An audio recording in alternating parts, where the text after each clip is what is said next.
The sun was setting when Terry Crews parked his car in front of a small neighborhood supermarket. The orange sky reflected on the glass windows of nearby stores, and the heat from the asphalt rose in visible waves. The sound of shopping carts clinking and automatic doors sliding open created the soundtrack of an ordinary evening. Terry adjusted his sunglasses and took a deep breath before walking in. For most people, this was just another grocery run, but for him, it was a peaceful moment. After a long week filled with interviews, rehearsals, and meetings, strolling through aisles was his way to reconnect with simplicity. He grabbed a cart and walked slowly. Each step carried a sense of calm. He passed by the fruit section, enjoying the bright red apples, the citrus smell of oranges, and the freshness of green leaves. He picked up some bananas, tomatoes, whole grain bread, and milk. As he placed the items in his cart, a memory came back. He had grown up with almost nothing, but his mother always found a way to fill the house with the smell of real food. It was back then that Terry learned something that would guide his whole life. Abundance doesn't come from your bank account. It comes from gratitude. With his cart full, Terry headed toward the checkout lines. Most were closing, and only 3 cashiers were still working. He chose the one that looked fastest, but as soon as he approached, he noticed the woman behind the counter giving him a cold, judgmental look. She sized him up from head to toe. She didn't say a word, but her face said it all. When Terry placed his groceries on the belt, she turned her face away and muttered, "You'll have to wait. I'm busy." Terry looked around. He stayed silent for a few seconds. Inside, he felt the sting of prejudice, something he knew too well since childhood. But instead of reacting, he took a deep breath and stayed calm. An elderly woman behind him whispered softly, "Don't let her get to you, dear. Some people wake up angry and try to spread it around." Terry smiled kindly and replied, "That's okay, Mom. You don't fight hate with more hate." A silence grew heavy. When the cashier finally started scanning his groceries, the beeping of the barcode sounded louder than ever. To break the tension, Terry smiled and said, "It's a hot day, huh? Must be tough working all day in this heat." The woman froze for a moment, unsure of how to respond. She finally mumbled, "Yeah, I guess." Meanwhile, another cashier nearby opened his lane and waved at Terry. "Sir, I can help you over here." Terry nodded and moved over. As the young man scanned his items, he said excitedly, "I'm a big fan of yours. I saw your interview about forgiveness and strength. You're an inspiration, man." Terry smiled. "Thank you, my friend. Strength only matters if you use it to do good." With his groceries packed, Terry walked out into the parking lot. The sun had turned into a deep red disk sinking on the horizon. The air was cooler now, carrying the smell of warm asphalt and freshly cut grass.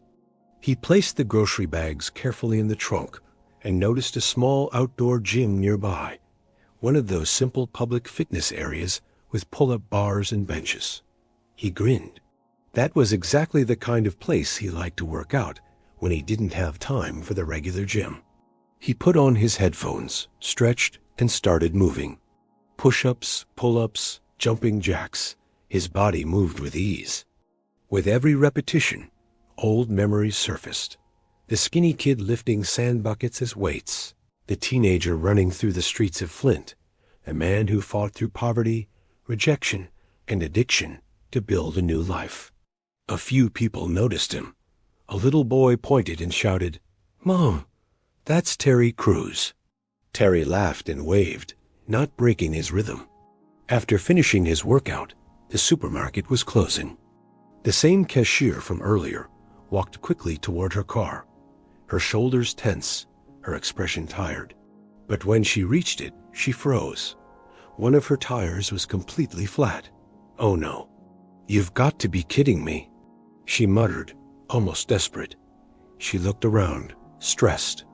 She needed to pick up her son from daycare before it closed, but her phone was dead. Panic took over. From a few meters away, Terry noticed her struggle. He wiped the sweat from his forehead and approached her calmly. "Looks like your tire's flat. Want a hand?" The woman turned and hesitated. She recognized him instantly, a man she had treated so coldly inside the store. I don't want to bother you," she stammered. "It's no bother." Terry smiled and opened the trunk of his car, grabbing a jack and wrench. Sometimes tires go flat in the morning, and we just don't notice. Happens to anyone.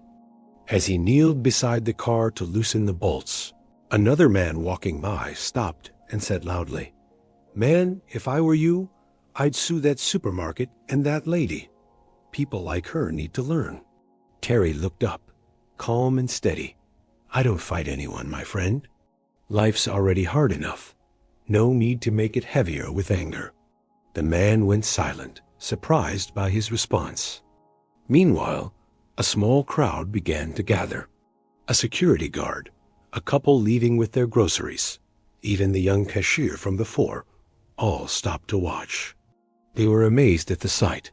Terry Crews, kneeling on the ground, helping the very woman who had disrespected him just an hour earlier. The woman stood still, ashamed and speechless. Every turn of the wrench echoed in her chest like a lesson. After a few minutes, Terry tightened the last bolt and stood up. "There you go, all set. You're good to go now." Her eyes were full of tears. I don't even know what to say. I was so rude to you earlier, and you still helped me." Terry shrugged gently. "We all have bad days. What matters is what we do after them." She nodded slowly, wiping her face. "I thought I wouldn't make it in time to pick up my son. You just saved my day." Terry smiled, put the tools back in his trunk, and said softly, "Take care and drive safe." As she drove away, the small crowd around them remained silent for a moment. Some people took pictures, others simply stood there, moved by what they had seen. The security guard finally spoke. "Not many famous people would have done what you just did, sir." Terry chuckled. "Fame doesn't change who you are. It just shows the world what's already inside. If you're bitter, it makes your bitterness louder. If you're grateful, it makes your kindness stronger." He looked at the fading sunset, feeling peaceful. Helping someone who once mistreated him wasn't weakness. It was true strength. That night, in a quiet parking lot, Terry Crews proved that empathy and kindness are stronger than any revenge.